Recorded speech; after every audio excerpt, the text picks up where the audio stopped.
नमस्कार, बाखबर में आपका स्वागत है। मैं हूं राघवेंद्र सिंह। बाखबर में आज हम बात करेंगे देश के राष्ट्रपिता के बारे में। दरअसल महात्मा गांधी विवादों में है।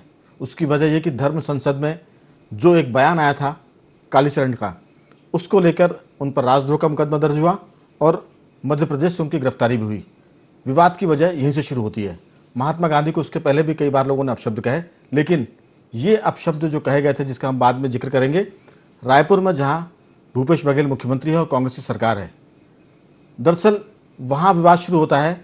कालीचरण उस धर्म संसद में भाषण देते हैं और वो कहते हैं कि गांधी ने देश को बर्बाद कर दिया, मैं उनसे नफरत करता हूं और गोडसे को नमस्कार करता हूं। उन्होंने ये भी कहा कि जो कुछ उन्होंने कहा उसका उन्हें कोई पश्चाताप नहीं है। मामला इसलिए भी गंभीर है क्योंकि पूरी कांग्रेस इस समय महात्मा गांधी को लेकर एक वर्ष मना रही है।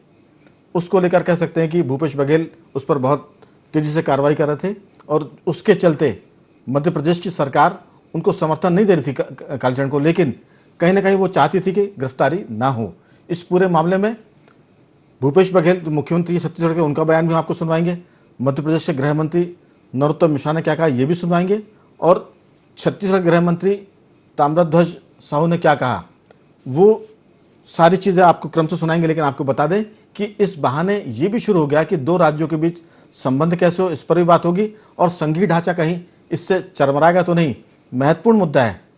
इस पर हम चर्चा के पहले सुनवाते हैं कि गृह मंत्रियों ने क्या कहा और भूपेश बघेल ने क्या कहा। छत्तीसगढ़ पुलिस ने एफआईआर करके मामला दर्ज किया कालीचरण के खिलाफ। व्यक्तिगत रूप से कालीचरण को मैं विकृत और विक्षिप्त मानसिकता का व्यक्ति समझता हूं, लेकिन जिस अपराधी के खिलाफ अपराध दर्ज हो गया उसकी गिरफ्तारी तो पुलिस करेगी ही, चाहे वो हिंदुस्तान के किसी कोने में मिलता। धर्म संसद में तथा कथित संत कालीचरण ने ये बात कही तो तत्काल मुख्यमंत्री जी ने कह दिया, आदेश दे दिया कि तत्काल सख्त से सख्त कार्रवाई करो, चाहे बड़े से बड़ा आदमी हो। और उसी के तहत ये कार्रवाई की गई। और छत्तीसगढ़ के पुलिस ने जो कार्रवाई किया है वो बहुत सटीक और सही कार्रवाई किया है।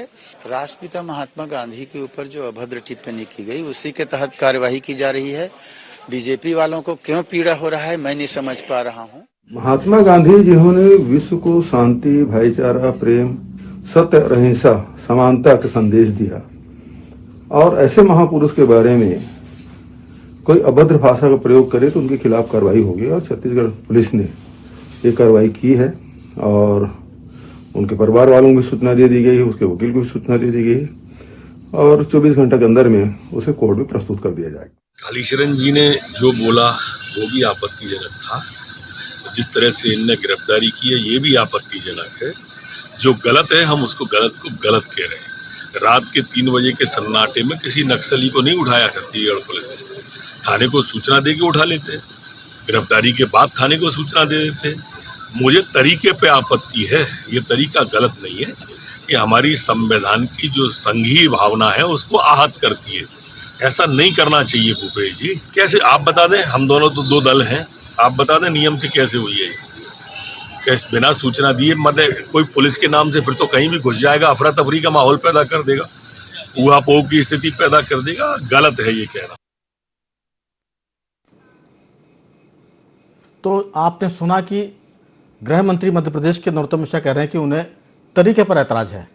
कहीं ना कहीं ये सारा मामला इस बात पर भी निर्भर करता है कि मध्य प्रदेश में भाजपा की सरकार है और छत्तीसगढ़ में कांग्रेस की सरकार है, इसलिए भी ये विवाद की स्थिति बनेगी। और दूसरी बात यह कि महात्मा गांधी कांग्रेस के आराध्य हैं और बीजेपी के लिए उनका महत्व उतना नहीं जितना कांग्रेस के लिए है। राष्ट्रपिता वो जरूर है, लेकिन इस मुद्दे पर हम विस्तार से बातचीत करेंगे।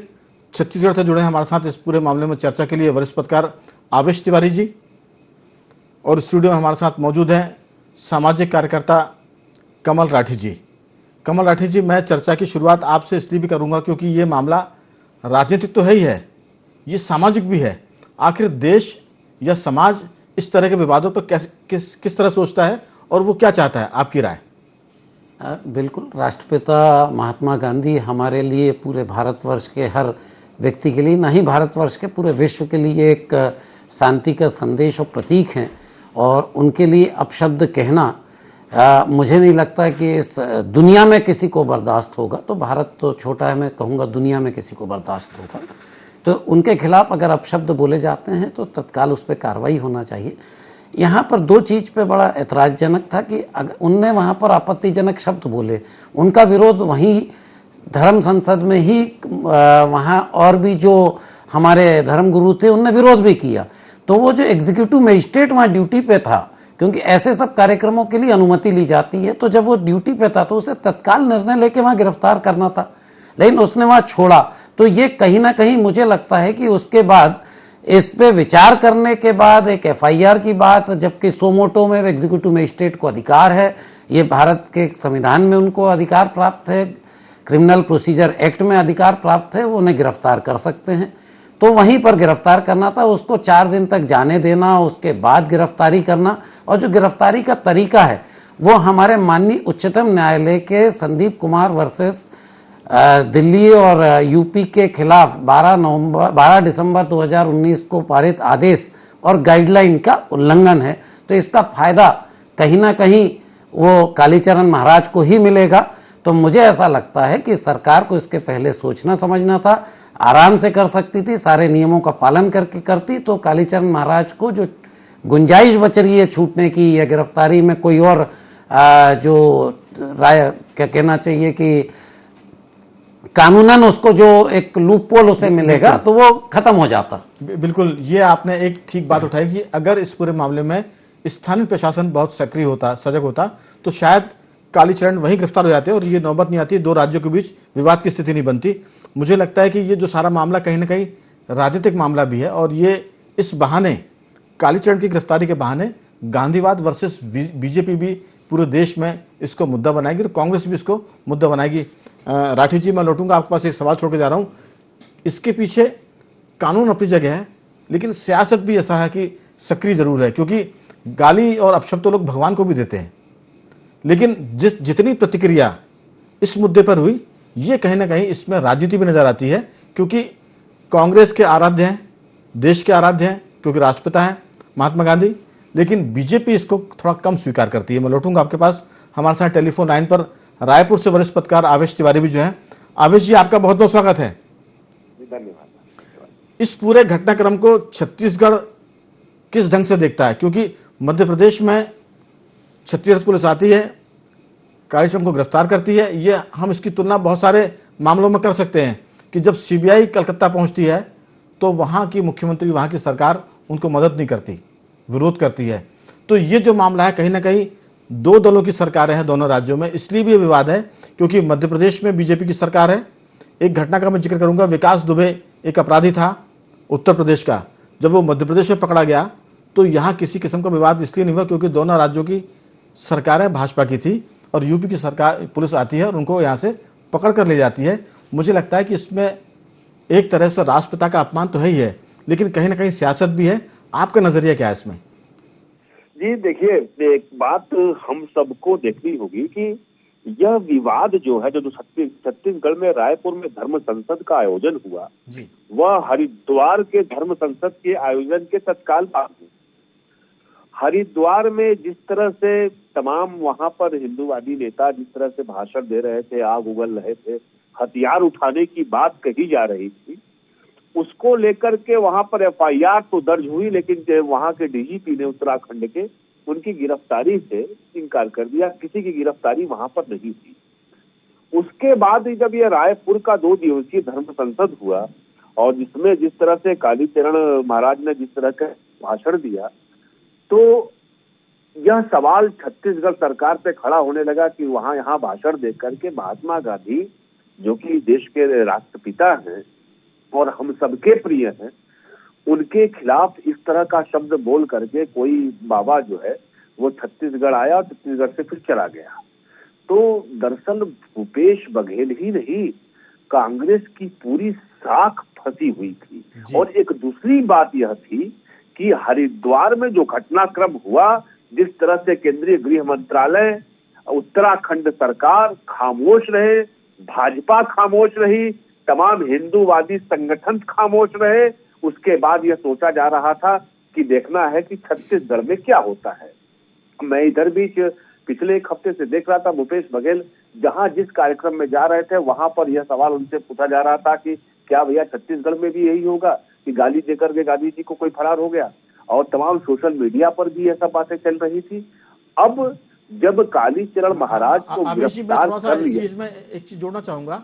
भूपेश बघेल तो इस बात के लिए जाने जाते हैं कि वो उनके पिता को भी गिरफ्तार कराते हैं, क्योंकि अगर उनके पिता ने कोई बात कही है जो विधि सम्मत नहीं है, कानून के खिलाफ है, तो भूपेश बघेल तो ऐसे मुख्यमंत्रियों में शामिल है जो अपने पिता की गिरफ्तारी पर भी कार्रवाई करते हैं। जी जी देखिए, आपको बताएं, एक नारा है यहाँ पे लोग देते हैं, भूपेश है तो भरोसा है, यह सिर्फ एक नारा है। लेकिन जिस तरह से यह गिरफ्तारी हुई, जिस तरह से उन्होंने अपने पिता को गिरफ्तार करवाया था कि उन्होंने अच्छी भाषा का, सही भाषा का प्रयोग नहीं किया और उन्होंने कहा कि इजाजत दे दी कि गिरफ्तार कर लो उनको। कालीचरण महाराज की जिस गिरफ्तारी जिस ढंग से की गई, एक बात आपको बताएं नागेंद्र भाई साहब कि यह बात की बात है कि इसमें नियम कानूनों का कितना पालन किया गया, कितना पालन नहीं किया गया। सवाल सिर्फ इस बात का है कि महात्मा गांधी ही नहीं, किसी आम आदमी को भी अब शब्द क्यों बोला जाए, और वह भी उस धर्म संसद में। धर्म के नाम पे कोई संसद बुलाई गई, तमाम साधु महात्मा लोग। अवेश जी, जो हमारे साथ स्टूडियो में कमल राठी जी बैठे हैं, उनका एक सवाल था, वो जरूर मैं आपको दोहराना चाहूंगा। उनका कहना था कि अगर इस मुद्दे पर स्थानीय प्रशासन जो वहां मौजूद रहा होगा इस धर्म संसद के दौरान, वो वही गिरफ्तारी कर सकते थे, क्योंकि राष्ट्रपिता के बारे में अपशब्द कहने के बाद ये मामला तो उसी समय बन गया था। वहां कहीं ना कहीं स्थानीय प्रशासन से चूक हुई। अगर वहां गिरफ्तारी हो जाती तो शायद इतना बड़ा बतंगड़ या बवंडर नहीं होता जो अभी हो रहा है। ये एक बात बताओ ईमानदारी से कि होना तो ये चाहिए था कि जिस वक्त महाराज वहां पर बोल रहे थे, कालीचरण महाराज महात्मा गांधी को, वहां की भीड़ में कांग्रेस के भी कुछ नेता मौजूद थे, वो लोग खड़े होते वहां पर, उनको मंच से उतार देते। और शायद अगर कांग्रेस, जैसा कि आप अभी कह रहे थे कि कांग्रेस मानती है गांधी के सिद्धांतों को, कांग्रेस नहीं, देश का हर एक नागरिक गांधी के सिद्धांतों को मानता है। अगर छत्तीसगढ़ ही नहीं, देश के किसी राज्य, किसी इलाके में अगर गांधी के खिलाफ कोई बोल रहा है तो उसका उसी वक्त विरोध किया जाना चाहिए था। लेकिन विरोध हुआ। राम सुंदर दास जी जो महंत हैं, जो इसके जिन्होंने इस आयोजन, पूरे आयोजन की कार्यकारिणी को के सदन के वरिष्ठ संरक्षक थे, उन्होंने तत्काल उसके बाद वहां भाषण दिया और धर्म संसद को छोड़ने का ऐलान किया। प्रमोद दुबे जो कि कार्यकारिणी संरक्षक थे और जो कि रायपुर नगर निगम के सभापति हैं, उन्होंने जाकर के एफआईआर दर्ज कराई। दरअसल लोगों को अंदाजा नहीं था, क्योंकि आप बताऊं कि शाम को 5:30 बजे के आसपास उन्होंने भाषण दिया और उसको देने के तत्काल बाद वो एयरपोर्ट के लिए रवाना हो गए। उनकी 7:30 बजे के करीब फ्लाइट थी कालीचरण महाराज की। जब तक कि प्रशासन समझ पाता कि स्थिति इतनी गंभीर होगी, दरअसल ये टाइमिंग की बात थी, नहीं तो उनकी गिरफ्तारी सुनिश्चित थी कि उसी दिन रायपुर में हो गई होती। इतना दबाव था प्रशासन के ऊपर, उनकी गिरफ्तारी तो अवश्य संभावित थी। अगर रुक गए होते तो गिरफ्तारी हो गई होती, या एक आध घंटे और विलंब से फ्लाइट होती तो गिरफ्तारी हो गई होती। मैं जरूर आपसे ये पूछूंगा इस पर सवाल कि इस पूरे मामले को राजनीतिक रंग तो मिलेगा ही, क्योंकि बीजेपी लंबे समय से, या भाजपा के जो और संघी साथी हैं या जो संघ के अनुषांगिक संगठन है, वो नाथूराम गोडसे को लेकर तो बहुत सारी बातें करते हैं जिस पर कांग्रेस ऐतराज करती है। वो इस बात को भी कहते हैं कि गोडसे के उस बयान को भी पब्लिक किया जाना चाहिए जो उन्होंने अपने बयान में अपनी जो गवाही हुई थी कोर्ट में महात्मा गांधी की हत्या के मामले में, जो उनका बयान था वो भी जनता को पता होना चाहिए कि आखिर उन्होंने अपने बयान में क्या कारण बताए थे कि उन्होंने महात्मा गांधी पर गोली चलाई। मैं लौटूंगा आपके पास, क्योंकि ये मामला आने वाले दिनों में सियासी रंग मिलेगा। मध्य प्रदेश में दिग्विजय सिंह इस झंडे को लेकर चल रहे हैं और भूपेश बघेल ने भी ये झंडा उठा लिया है। तो मुझे लगता है कि जो कांग्रेस आलाकमान है उसकी नजर में भी पॉलिटिकली भूपेश बघेल के नंबर बढ़ गए होंगे, क्योंकि भूपेश बघेल एक तरह से कांग्रेस के भीतर छत्तीसगढ़ में भी संघर्ष कर रहे हैं। वहां एक लॉबी कांग्रेस की उनको तंग करती है या उनको हटाने की बात करती है। तो मुझे लगता है कि इस कार्रवाई से भूपेश बघेल और मजबूत होकर निकलेंगे। मैं पूछूंगा आपसे अगले दौर की बातचीत में। राठी जी, सवाल है कि ये जो सियासी मसला हो गया, कानून ने गिरफ्तारी कर ली, मध्य प्रदेश के गृह मंत्री नरोत्तम मिश्रा जी ने इस पर ऐतराज किया कि जो तरीका वो गलत है, और ये तरीका गलत है इस पर कोई भी बात कर सकता है, लेकिन जहां तक राजनीतिक रंग की बात है, ये कहां तक जा सकता है आपकी नजर में? नहीं, ये देखिए, अब आज की तारीख में तो जैसा मैंने पहले आपसे कहा कि अगर गिरफ्तार वो अपशब्द कह रहा है और राष्ट्रपिता के लिए कह रहा है, तो वहाँ का जो एग्जीक्यूटिव मजिस्ट्रेट था उसे इमीडिएटली उसमें घंटे 2 घंटे विचार करने का कोई विषय नहीं था। उस विषय को किया तो सबसे बड़ी लापरवाही तो वहीं से हुई। इसके बाद अगर चूंकि ये बाद में ऐसी चीज़ें हुई हैं, तो माननीय नरोत्तम मिश्रा जी ने जो कहा, तो मैं उस बात से इसलिए एतराज रखता हूँ कि एतबार रखता हूँ क्योंकि माननीय ऑनरेबल सुप्रीम कोर्ट ने 12 दिसंबर 2019 को पूरी जांच करा के, एक कमेटी बना के जांच करा के उसके लिए प्रोटोकॉल निर्धारित किया। तो अगर गिरफ्तार करना तो उस प्रोटोकॉल के तहत आप गिरफ्तार कर लेते। तो मुझे लगता है कि चाहे कांग्रेस हो या बीजेपी हो, इसे कोई ना, हर आदमी राजनीतिक रूप से ही इसका प्रचार प्रसार करना पसंद कर रहा है, क्योंकि देखेंगे पिछले 1-1.5 महीने से बहुत सारे धर्म संसद हो रहे हैं और उसमें अलग अलग बातें, बड़े आपत्तिजनक बातें हो रही हैं और जो देश के हित में नहीं है। तो मुझे ऐसा लगता है कि एक तो धर्म संसद में क्या चीजें होंगी ये धर्म गुरुओं को तय करना चाहिए, उन्हें निर्धारित करना चाहिए अपना एजेंडा कि भाई आज इस पे यहाँ यही विषय उठेगा और धर्म से संबंधित विषय ही उठेगा। भाई हमारे सनातन धर्म में ये सारी चीजें निर्धारित हैं, तो उसके अत्यधिक, उससे अतिरिक्त अगर कोई विषय उठता है तो तत्काल, जैसे हम राजनीति में मंत्री हटाते हैं या नौकरी में अधिकारी को हटाते हैं, वैसे ऐसे जो धर्मगुरु हैं जो कि धर्म संसद की जो प्रोटोकॉल है उसके विपरीत बोलते हैं, इनको उस पदवी से हटाया जाना चाहिए। और इसमें राजनीति से पहले ये तो अब धर्म संसद काम करेगी, जो उनका संतों के जो संघ है वो काम करेंगे। लेकिन मेरा सवाल था कि ये पॉलिटिकल मामला अब बनेगा क्योंकि बीजेपी कांग्रेस हो गई है इसमें, और जनता को भी क्या आप भी ये महसूस करते हैं कि ये अब मामला राजनीतिक रंग लेगा? नहीं, मुझे नहीं लगता कि राजनीतिक रंग लेगा, क्योंकि राष्ट्रपिता क्या बात है, तो बीजेपी हो या कांग्रेस हो या कोई अन्य दल भी हो, और हमारे प्रधानमंत्री जी भी राष्ट्रपिता के लिए अपमानित शब्द नहीं सुनते हैं, तो मुझे नहीं लगता है कि राजनीति होगी। प्रयास जरूर किया जाएगा, लेकिन आम जनता के बीच में ये राजनीति नहीं पहुंच सकती। बिल्कुल। और राजनेताओं के बीच भी मुझे नहीं लगता 1-2 दिन के बाद इस विषय पे कोई राजनीति कर पाएंगे। हाँ, आवेश जी, पूरा मामला सरकार के बीच में आ गया है और उस पर लोग संघीय ढांचे की बात भी कर रहे हैं कि आखिर राज्यों के बीच में किस तरह के संबंध हो, खासतौर से पुलिस कार्रवाई को लेकर। इसमें एक चीज और निकल कर आती कि मध्य प्रदेश और छत्तीसगढ़ नक्सल प्रभावित भी है। मध्य प्रदेश का कुछ इलाका नक्सलियों की गतिविधियों का केंद्र रहा है और कई बार दोनों राज्यों की पुलिस मिलकर काम करती है। क्या इस विवाद से मध्य प्रदेश और छत्तीसगढ़ की पुलिस के बीच में कुछ तालमेल में कमी नजर आ सकती है? आपकी राय?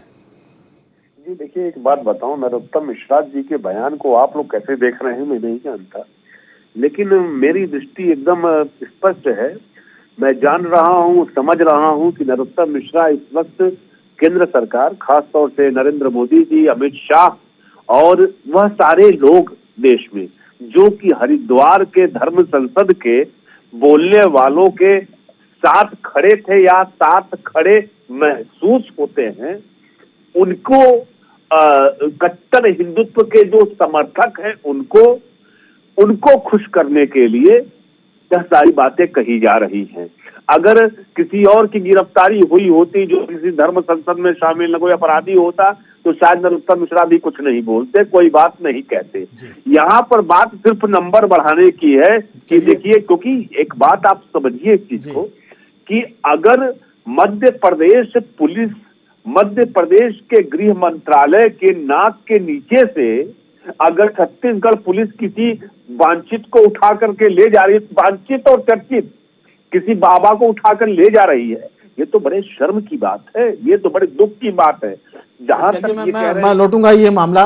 हमारे साथ अभी मध्य प्रदेश के वरिष्ठ अधिवक्ता, पूर्व उप महाधिवक्ता अजय मिश्रा भी फोन पर जुड़ गए। उनसे पूछ लेते हैं कि ये इसमें कानूनी कितना पैच है।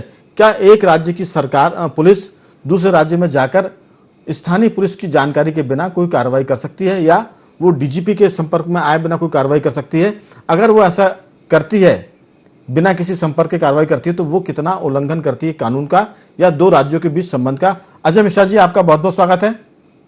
जी नमस्कार राघवेंद्र जी, आपका प्रश्न मैंने सुन लिया, मैं जवाब दे रहा हूँ जी। आप जी मध्य प्रदेश में क्या हिंदुस्तान में किसी भी आपराधिक जो प्रकरण है उसके अनुसंधान के प्रावधान जो है वो दंड प्रक्रिया संहिता में दिए गए जी। और दंड प्रक्रिया संहिता की जो धारा 41 है वो किसी भी पुलिस ऑफिसर को बिना वारंट के किसी ऐसे मामले में गिरफ्तारी का अधिकार देती है जिसमें 7 साल उससे अधिक की सजा हो और कॉग्निजिबल ऑफेंस की शिकायत हो। प्रश्न उठता है कि क्या अपने राज्य के बाहर या क्षेत्राधिकार के बाहर गिरफ्तार किया जा सकता है? तो इसका स्पष्ट प्रावधान धारा 48 में दिया गया है कि कोई भी पुलिस अधिकारी जो अधिकृत हो गिरफ्तारी करने के लिए अपने क्षेत्राधिकार से बाहर जाकर भी अनुसंधान कर सकता है और गिरफ्तार कर सकता है। पूरे दंड प्रक्रिया संहिता में इस प्रकार का कोई प्रावधान नहीं है कि जिस राज्य में आप उन्हें गिरफ्तार कर रहे हो वहां उनकी अनुमति प्राप्त की जाए। एक प्रोटोकॉल है जो फॉलो किया जाता है एज ए ट्रेडिशन कि जहां उनको गिरफ्तार किया जाता है वहां की पुलिस को या पुलिस थाने को इंटीमेट किया जाता है। तो जो ये मैं भी आप सुन रहा था कि लोग कह रहे हैं उठाकर ले गए, this is something absurd to be heard. उठाकर नहीं ले गए, गिरफ्तार करके ले गए। तो गिरफ्तार करके जब ले जाया जाता है तो गिरफ्तारी का मतलब है कि भौतिक आधिपत्य उसके शरीर पर, कार्पस पर लेकर उसको गिरफ्तार किया जाता है। तो ये जो कानूनी कार्रवाई है आप उसको अवैधानिक नहीं कह सकते हैं। बिल्कुल। हाँ, ये एक चीज और जो प्रोटोकॉल की बात हो रही है कि अगर ऐसे में कभी कोई विवाद की स्थिति बनती, कोई हिंसा हो जाती, तो फिर स्थानीय पुलिस कह सकती थी कि हमारी जानकारी में नहीं था, अगर पुलिस हमको बता के जाती तो हम इस पर पहले से सुरक्षा मुहैया कराते और पूरे मामले को ठीक से हैंडल करते। ये तो अच्छा हुआ कि इसमें कोई विवाद नहीं हुआ और किसी तरह की कोई हिंसा नहीं हुई। अगर गड़बड़ी होती तो मुझे लगता है कि थोड़ा सा फिर छत्तीसगढ़ पुलिस को बैकफुट पर जाना पड़ता। आपका क्या तात्पर्य है कि जो अपराधी है जिसको गिरफ्तार करने आए वो हिंसक हो जाता? नहीं, जब अपराधी है तो अपराधी के समर्थक भी होते हैं और वो अगर हिंसा करते तो फिर स्थानीय पुलिस उनकी मदद नहीं कर पाती जो पुलिस उनको गिरफ्तार करने आई थी। तो एक जो प्रोटोकॉल की बात हो रही है कि कटसी में उनको बताना चाहिए था कि हम यहाँ किसी अपराधी को पकड़ने आए हैं, तो लिहाजा वो सूचना हो जाती और उसकी कोई सुरक्षा व्यवस्था बन जाती। अच्छा है कि ऐसा हुआ नहीं। जी, विकास दुबे को जब पकड़ने के लिए उत्तर प्रदेश की पुलिस आई थी तो उसने अनुमति ली थी क्या? मध्य प्रदेश शासन ने उसको अनुमति दी थी? मैंने आपसे आपके जुड़ने से पहले ये कहा था कि चूंकि दोनों राज्यों में एक ही पार्टी की सरकार है इसलिए विवाद की स्थिति नहीं बनी थी। तो कानून इस पर निर्भर नहीं करता राघवेंद्र जी की दोनों पार्टियों में कौन कौन से राज्य में किसकी सरकार है। कानून निरपेक्ष है। कानून किसी भी पार्टी की सरकार हो उसकी जो अनुपालना है वो सबको करना अनिवार्य है। जो मैं आपको एक कानूनी प्रावधान बताना चाह रहा हूँ उसको और सुन लें आप। इतना कहना था इसमें अजय जी की चूंकि मामला पॉलिटिकल है और ये बयान भी राजनीति के चलते आ रहे हैं, अगर दोनों राज्यों में एक ही पार्टी की सरकार होती तो शायद इतनी बातें भी नहीं होती जैसा कि यूपी और मध्य प्रदेश में विकास दुबे को लेकर हुआ था। यहाँ जड़ इस बात की है कि राजनीति हो रही है। मैं कमेंट करना चाह रहा हूँ बड़ी विडंबना है कि जब तक गिरफ्तार नहीं हुआ था सारी भारतीय जनता पार्टी के लोग या जिस भी पार्टी के लोग हैं वो पूरे टेलीविजन पर छाती पीट रहे थे कि इसको गिरफ्तार क्यों नहीं कर रही पुलिस, सरकार गिरफ्तार क्यों नहीं कर रही। आज चूंकि गिरफ्तार कर लिया गया है तो आप उसका विवाद बनाने की कोशिश करें। और जहां तक अपराध का मसला है, अपराध पॉलिटिकल और गैर पॉलिटिकल नहीं होता। और मेरा मानना है कि लॉ एनफोर्सिंग एजेंसी को इस बात का ध्यान भी नहीं रखना चाहिए कि अपराधी किस पॉलिटिकल पार्टी का है। वही आदर्श स्थिति है जिसका हमारे यहाँ प्राय उल्लंघन किया जाता रहा है। जो बलवान होते हैं, समर्थ होते हैं, उनको हमेशा पुलिस इग्नोर करती है, उनको अपराध गिरफ्तार करने से बचती है। तो ये कोई बहुत सुखद स्थिति नहीं है। बिल्कुल। और मैं समझता हूं कि अगर पुलिस गिरफ्तार करके ले गई है, निश्चित तौर पर सब लोगों ने टेलीविजन पर उनको महात्मा गांधी को अभद्र शब्द बोलते हुए, गालियां देते हुए देखा है, जो एक अपने आप में संज्ञेय अपराध है। और अगर उसकी शिकायत दर्ज की जाती है तो उनको गिरफ्तार करके ले जाना मेरे हिसाब से तो कोई अनुचित नहीं है। बिल्कुल, यही बात हम चाहते थे कि ताकि कानूनी रूप से बात पूरी तरह से क्लियर हो जाए। अब जहां तक पॉलिटिकल बात है तो गृह मंत्री ने कहा कि हमें उनके तरीके पर ऐतराज है। वो गिरफ्तारी पर ऐतराज नहीं कर रहा नरोत्तम मिश्रा, उनका कहना था कि इसमें प्रॉपर प्रोटोकॉल का पालन नहीं हुआ है और जो जिस ढंग से गिरफ्तार किया गया वो थोड़ा आपत्तिजनक है। ये उनका उसमें हल्का सा ऐतराज है। अजय जी, किस तरीके से गिरफ्तार किया गया? क्या गुलाब का फूल देकर गिरफ्तार किया जाता है आदमी को? चलिए, समझना चाहता हूं कौन से तरीके का अनुपालन नहीं हो पाई या किस तरीके की अनुपालना की जानी थी और उसकी नहीं की गई। मिश्रा जी मतलब जी, ये तो ऐसा है कि मैं किसी चीज में अगर दोष निकालने पे निकल आऊं, मतलब आ जाऊं, तो कुछ भी कह सकता हूं। बिल्कुल। कि जब पुलिस वाला गिरफ्तार करता उसकी टोपी टेढ़ी लगी हुई थी इसलिए अनुपालना नहीं हुई है। भाई अपराधी है, इतना गंभीर अपराध किया है देश में। अगर महात्मा गांधी की ये स्थिति है कि उसको सड़क चलते लोग गालियां बकेंगे, सार्वजनिक फंक्शनों में गालियां बकेंगे, तो क्या रह जाएगा फिर? बिल्कुल, ये बात तो आप क्या उम्मीद कर रहे हैं कि जो हिंदुस्तान की पुलिस है वो सिर्फ वीआईपी के इंतजामात में लगी रहे, उनके गाड़ियों के दरवाजे खोलती रहे, या गिरफ्तार भी करे लोगों को जहां वास्तव में इस प्रकार के जघन्य अपराध हो रहे हैं? चलिए, आपकी बातचीत से सब चीज का खुलासा हो गया और पूरे जाले साफ हो गए। मैं अंतिम टिप्पणी के लिए पहुंचूंगा तिवारी जी के पास। आवेश तिवारी जी, अजय मिश्रा जी ने कानूनी जो पूरा मसला है उसको क्लियर कर दिया कि ये जो सारा मामला है प्रोटोकॉल की जहां तक बात है, यहाँ तरीके की बात है, वो सारे तरीके और जो पुलिस ने अपनाया वो ठीक ठाक थे और इसमें कहीं कोई दिक्कत नहीं है, क्योंकि कल तक तो सभी करते कि गिरफ्तारी होनी चाहिए। आज जब गिरफ्तार कर लिया गया तो फिर उसके तरीके पर ऐतराज करने का कोई ज्यादा मतलब होता नहीं है। आपकी अंतिम टिप्पणी आवेश जी। देखिए, एक बात अजय मिश्रा जी जो ये कह रहे थे कि भारतीय जनता पार्टी के लोगों ने उनकी गिरफ्तारी की मांग कही थी, तो मैंने तो नहीं सुना कि किसी भाजपा के नेता ने कहा हो कि उसको गिरफ्तार किया जाए, कालीचरण को। दूसरी चीज ये बात बड़ी महत्वपूर्ण है जो इस बहस में आनी जरूरी है कि छत्तीसगढ़ के पूर्व मंत्री, वरिष्ठ मंत्री बृजमोहन अग्रवाल ने जब गिरफ्तारी हुई इसकी, तो उन्होंने कहा कि गिरफ्तारी में गांधीवादी सिद्धांतों का पालन नहीं किया गया, नियम विरुद्ध है। लेकिन तो राजनीति है, राजनीति लोग करते रहेंगे। लेकिन आवेश जी, आप जुड़े, आपका बहुत बहुत धन्यवाद। समय इस बातचीत को आगे बढ़ाने की इजाजत नहीं दे रहा है। अजय मिश्रा जी, आपका भी बहुत बहुत धन्यवाद कि आपने सारे कानूनी जो मुद्दे थे उसको क्लियर कर दिया। राठी जी, आपका भी बहुत बहुत साधुवाद कि आपने इस चर्चा में से लिया। दर्शकों को बता दें कि कालीचरण ने राष्ट्रपिता महात्मा गांधी के खिलाफ जो बातें की थी उसके चलते छत्तीसगढ़ पुलिस ने मध्य प्रदेश से आज उनकी गिरफ्तारी की है। इसको लेकर विवाद चल रहा है। मध्य प्रदेश के गृह मंत्री ने इस पर ऐतराज किया है। उनका कहना था कि प्रोटोकॉल का पालन नहीं किया गया। आने वाले दिनों में इस पर और भी चर्चा होंगी। हम जब जब इस पर कुछ बातचीत होगी जरूर आपसे अवगत कराएंगे, आपको बताएंगे। आज बाखबर में सिर्फ इतना ही। कल किसी और मुद्दे पर आपसे बात करेंगे। तब तक बने रहिए हमारे साथ और देखते रहिए IND24।